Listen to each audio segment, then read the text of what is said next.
You won't believe it. Grandpa has turned living in a nursing home into a Game of Thrones.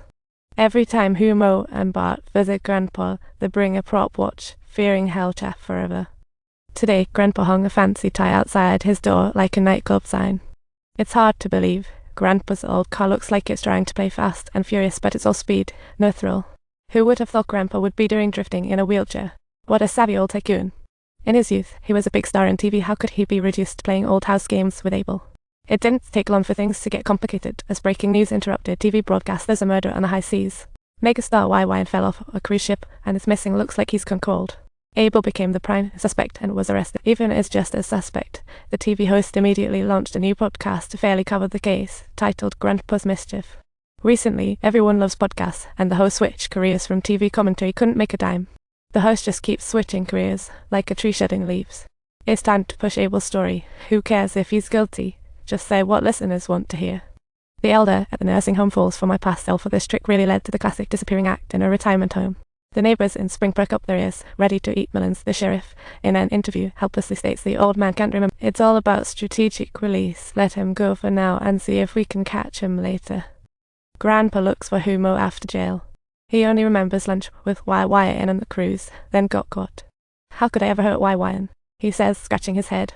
Lucia insists Grandpa's a good guy. Everyone knows it. The community has gathered around after hearing the podcast. They don't care if he's guilty or not. It's a whole story with a nose and eyes.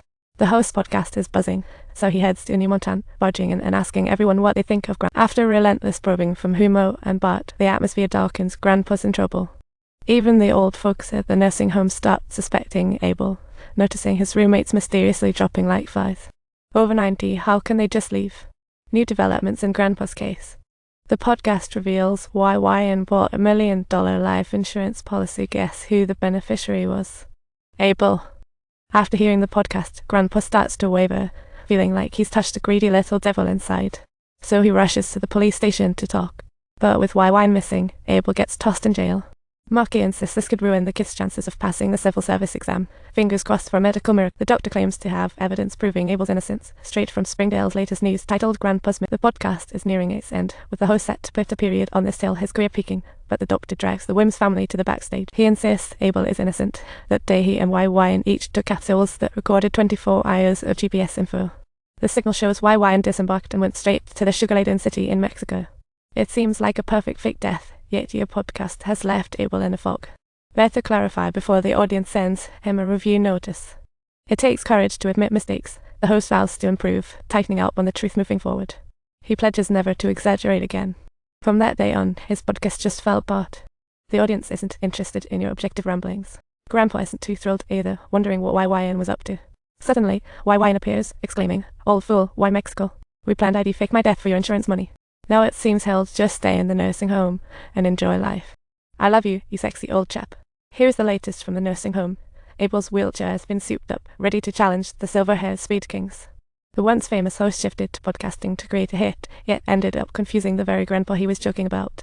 Many wonder why last year's online stars chose to self-destruct. Just look at the host who switched to podcasting. Nobody cares about objective reporting. He took the shortcut instead, sacrificing others for personal gain rather than just doing the right thing. The so-called righteous path requires a blend of strength and gentleness, with enormous courage to pursue justice. Straying from the straight path that is rooted in cowardice, while justice calls for bravery. Subscribe, please.